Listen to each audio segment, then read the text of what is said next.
Welcome to Strip Cover Lit, where we squeeze the bigger picture of literature. I'm Adrian Ford, and we are here for another video in the Writer's Quote playlist here on the channel. This is Writer's Quote number 26, and it comes to us from Leonardo da Vinci by Walter Isaacson. Not a quote from Leonardo da Vinci, but a quote about Leonardo da Vinci. Now, for anyone who doesn't know, I have a personal channel. I'll try to remember to link a comment below where I am going on a read-through of this biographical work, chapter by chapter-ish. Some videos are a little bit shorter than a chapter.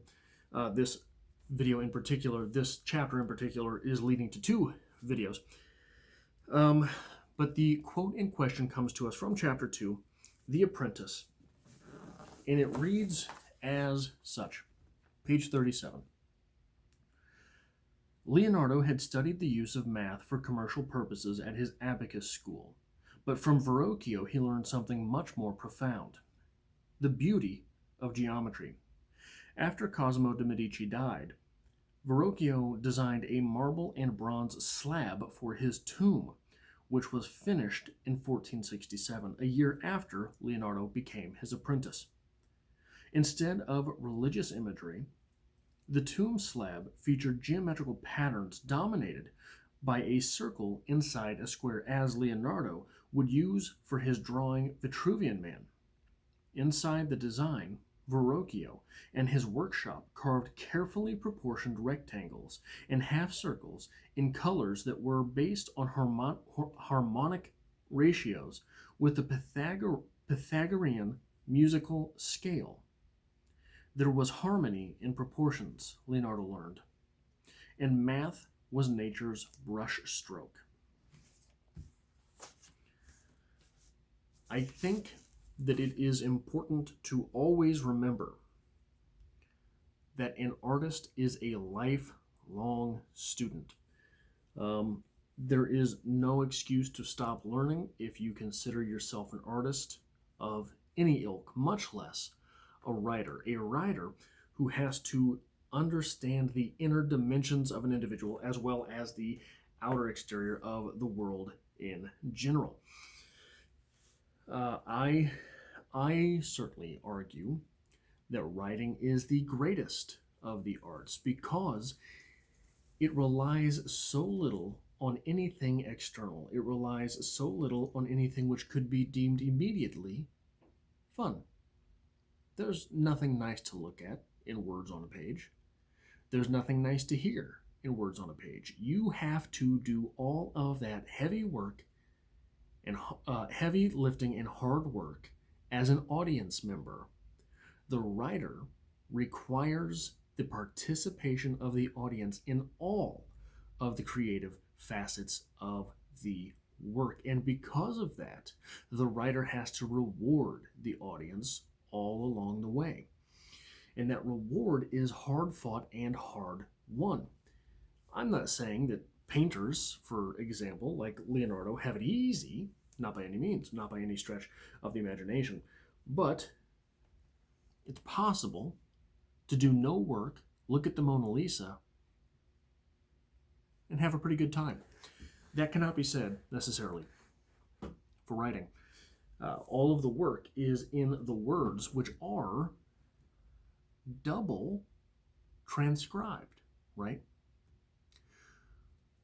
Those marks on a page have to be interpreted. The words interpreted from the marks have to be interpreted by the brain one more time.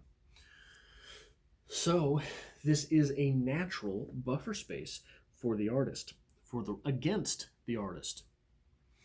This is working against the artist. In fact, an easy way to think of this, if you wanted to compare a talking dog, right? Or not a talking dog, that's not fair, I can't do that. I'm talking about a painter. The example of Greedo. Greedo is one of the aliens from Star Wars, right? If you painted Greedo, you can look and see that's not a human person. If you're reading a novel about Greedo, this has to be reminded to you or has to stay in your mind. The image has to be implanted into the audience thoroughly enough that the audience understands what is going on without seeing it. The argument goes further than this. This is Leonardo taking geometry, taking math, taking music, the harmony in the Pythagorean musical scale. This is Leonardo taking things that he has learned and incorporating them into his art of painting. There is nothing that you could experience, observe, or learn that would make you a worse writer. Say that one more time. There is nothing you could experience, observe, or learn that would make you a worse writer. If this is true, and I purport that it is, you're on my channel, by God, I'm telling you, this is true. There is nothing you could experience, observe, or learn that will make you a worse writer, which means everything that you do experience, observe, or learn will make you a better writer. So, the artist's responsibility to his or herself, let alone the audience, the artist's responsibility is to continually experience, observe, and learn. If someone so great, so obviously great as Leonardo was willing to accept that into the domain of what it meant to be an artist, was willing to accept intellectualism into the domain of what it meant to be an artist, what excuse have you or I? If someone so great as Leonardo was constantly curious, was voraciously curious, if someone so great as Leonardo is able to be described in those ways for his art, what excuse have you or I to argue with that being one of the primary definitions of what it means to be an artist, let alone a writer? During this time, there were a lot of artists getting in trouble for digging up bodies, cutting them apart, so that they could see how the muscles inside worked. This, a crude act of studying biology.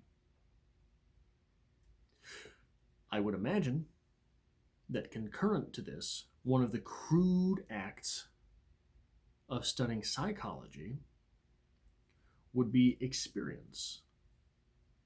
Doing all those things which one might or might not want to do in order to experience them, in order to peel the skin back and see how the mental muscles under the surface there work, because that is what is necessary to write what is happening under the surface, much in the same way that Leonardo painted in a way that you could see the muscles at work under the skin of the individuals that he was painting. This is why texts like Lolita, texts like American Psycho by Bret Easton Ellis are so haunting and live so long and will never die, because what they do is they put the audience in tune with someone with whom they do not wish to be in tune. That being true is what makes that art good art. So that is all that I have at this time for the 26th Writer's Quote in the Writer's Quote playlist here on the channel. If you enjoy this, it really helps me out if you hit that like button. Again, find me on my personal channel. I have videos here Mondays, Wednesdays, and Fridays, 3 a week, but also videos on my personal channel Mondays, Wednesdays, and Friday. And here, Mondays are for poetry. So that is all I have, and I hope to see you back next time for the next video here and on my personal channel.